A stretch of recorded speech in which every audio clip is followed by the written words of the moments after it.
going on, guys? Car review guys here. So today, by the thumbnail, you can tell, let's get into the details of what is it really like to own a Kia Stinger. Let's roll.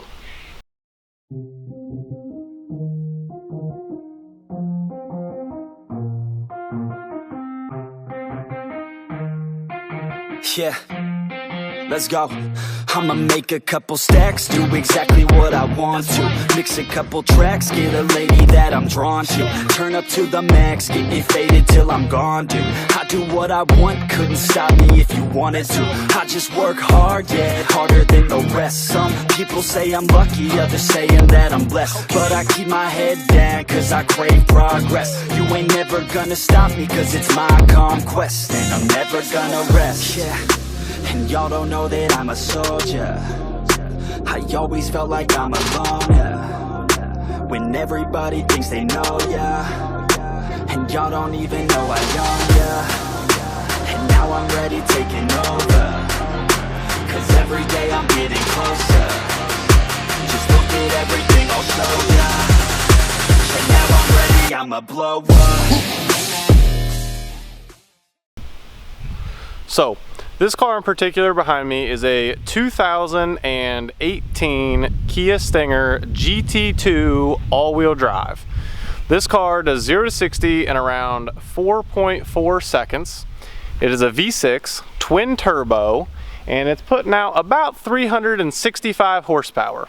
Now, the color is ceramic silver, is Kia's paint code for it, or name rather.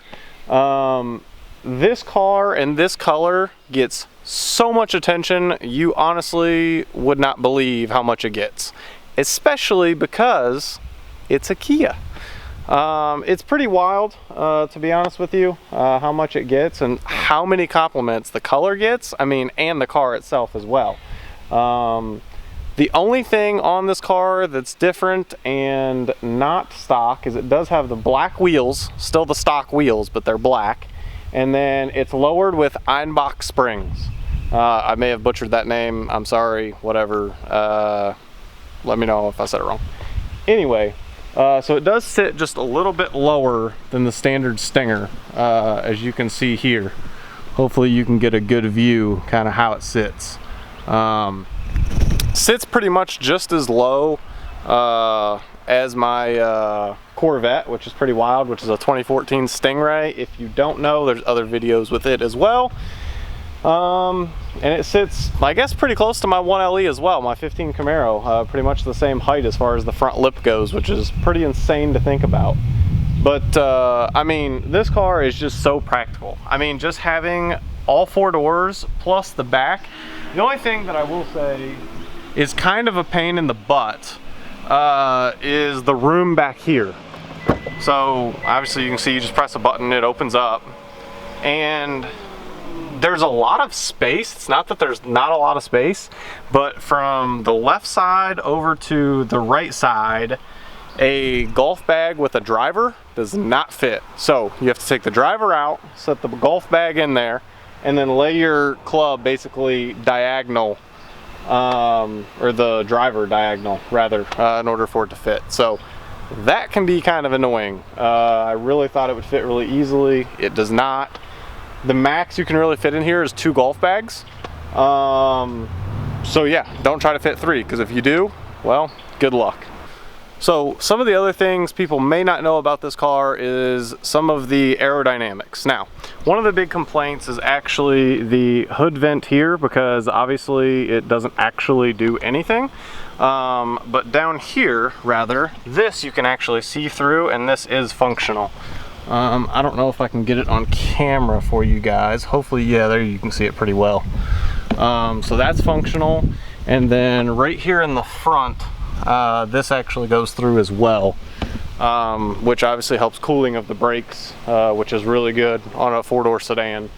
A lot of people wouldn't think that those would be functional, so that's also very cool.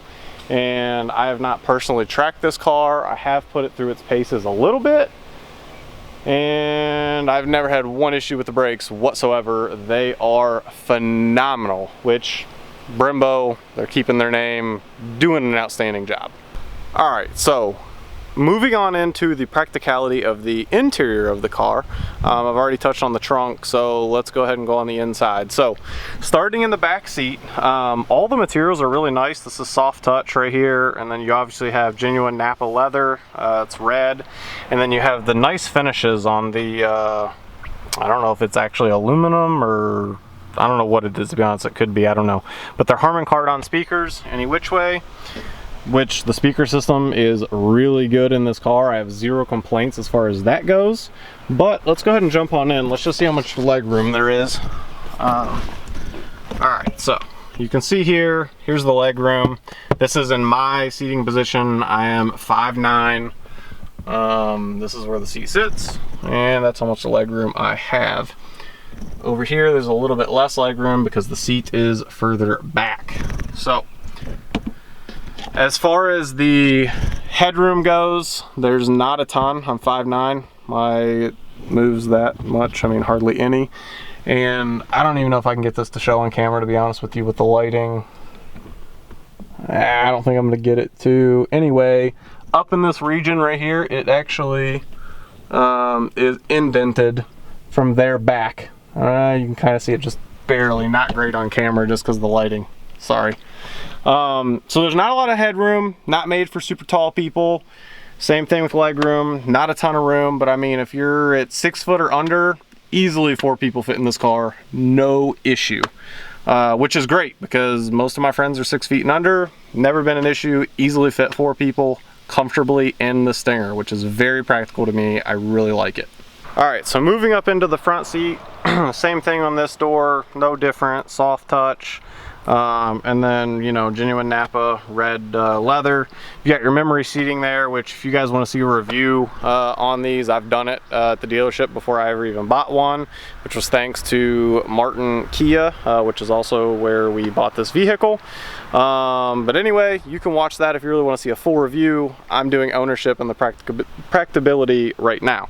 So without further ado, let's jump on in the interior here.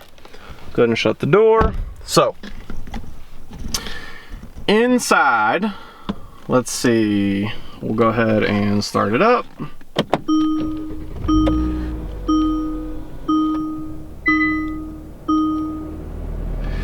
All right, so now that it is started, my probably #1 pet peeve of this car, which I made a things that I hate about this car, but pretty early into ownership. This is probably #1 right here. This is #1. On a lot of cars you have this. The auto stop start right here is the button. I have to turn it off every time I get into the car. Is it a huge deal? No. But are there times that I definitely forget to hit that stupid button and then the car turns off when I'm sitting at a light? Yep, definitely happens. Super annoying. Kia, please, if you're watching this video, which I doubt you are, but if you are, as being one of the first Kia Stinger owners out there, please make it an option in the settings to permanently turn that off. That would be phenomenal. Don't want to touch that. Hate that feature. It's terrible. So, just like now, if we're getting ready to go for a drive, turn it off, and you can see it is indicated there now, which is great. Now, while we're down here, the other thing, as far as the practicability goes, as far as being a daily driver, it is phenomenal. You've got your cooled seats, as you can see there. It illuminates blue, 3 bars, 3 different settings, and then heated seats, which are in the orange color, same thing, 3 settings. Heated steering wheel, which is also phenomenal, and no different, you also have that for your passenger for the seats, which makes this car very comfortable, which is great. All right, and then you've got the sunroof, which is up above. I'm not even gonna show it because I think you guys know what a sunroof looks like. That's definitely a nice touch. I like being able to have a sunroof, open it up on nice days. Pretty good.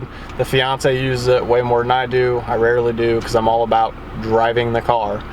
So, without further ado, I think let's go ahead and get some driving clips of this car, and I'll kind of tell you what I think about actually driving the car. Let's roll. So, first things first, even right here as we're pulling out of this parking lot that I was just filming in, you're probably not going to be able to see it. There is a massive dip.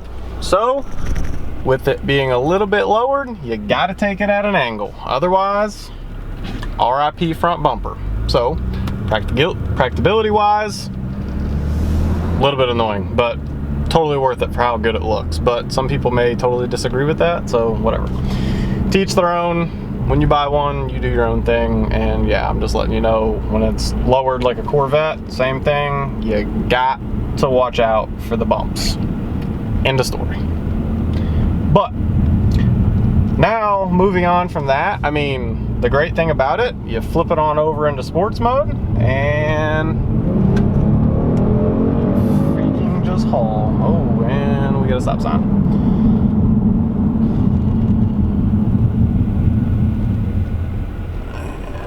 No one coming.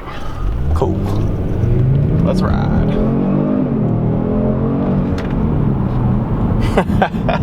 I mean, it never gets old. It's definitely a fun little car. I mean, the all-wheel drive, zero issues with traction. The thing just freaking screams for an all-wheel drive car. I mean, you gotta think, sticker of around 52,000. Name one car that competes with this. One car. There's not one in that price range, period. And then as far as practicability, it's in the snow and as far as in the rain and stuff, with this all-wheel drive system, insane. Never ever, so this has performance tires on it, summer tires, not all seasons, and I have never ever slid in this car, ever. It's been literally standing water. Sorry, the lighting's terrible, but whatever. Standing water and floor it, and summer tires, all-wheel drive, takes off. Zero traction issues. It's awesome. Absolutely love it. All right, so we're at a pretty good point here. Let's do a launch control. How you do launch control, what you have to do is take it into sport mode, which I already have it there. Hold and turn traction control off until it's totally off. There it is. Now, auto hold also needs to be off. That's already off as well. Left foot on the brake, right foot on the gas. And same time, let go and roll.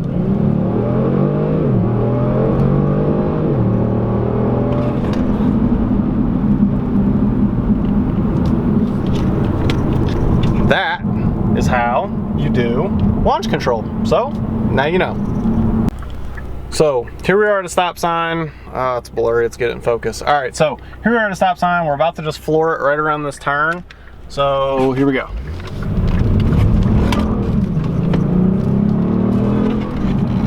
And that's how you do it. So pretty freaking awesome. So check this out, you guys.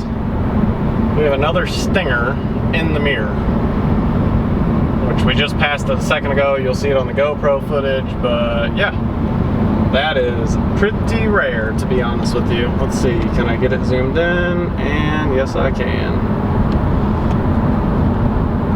But yeah, so that one's actually an all-wheel drive 4-cylinder. You'll see it pass out in just a second. There it is. Anyway, yeah, that was a 4-cylinder all-wheel drive one. White, still looked pretty sharp, but any which way, I thought it was pretty cool because you rarely see that many Stingers, at least here in Bowling Green. But yeah, so we chased it down really quick and got a little bit of footage of it. What can I say? So overall, I kind of want to just conclude this video with, I mean, how good this car is as a daily driver. I mean, if it's 4 people, it's crazy quick, considering. I mean, so listen, you can put probably $2,500 into this car, do a tune and spark plugs, because you need new spark plugs with the tune on this car, and easily be pushing, I'd say, at least 30 more horsepower, easily. And 30 more horsepower in this car is a lot. There's several other people that have modded their Stingers, like performance-wise. I haven't, so go watch their videos. There's definitely some leaders out there as far as those go. I'll put some links in the description below for some of those people that have done it. But yeah, I mean, guys, you can't beat it. I mean, right now we've been beating on it a little bit. We're at 20 mpgs average, 20.1. And I mean, I'd say honestly, usually we average about 22, 23, because we're kind of intermixing between city and in the highway, but if we're doing just highway, straight road trip, I don't know, about 25, which is pretty good. Maybe almost 26, depending on how you're driving it on the freeway, what, you know, mile per hour range.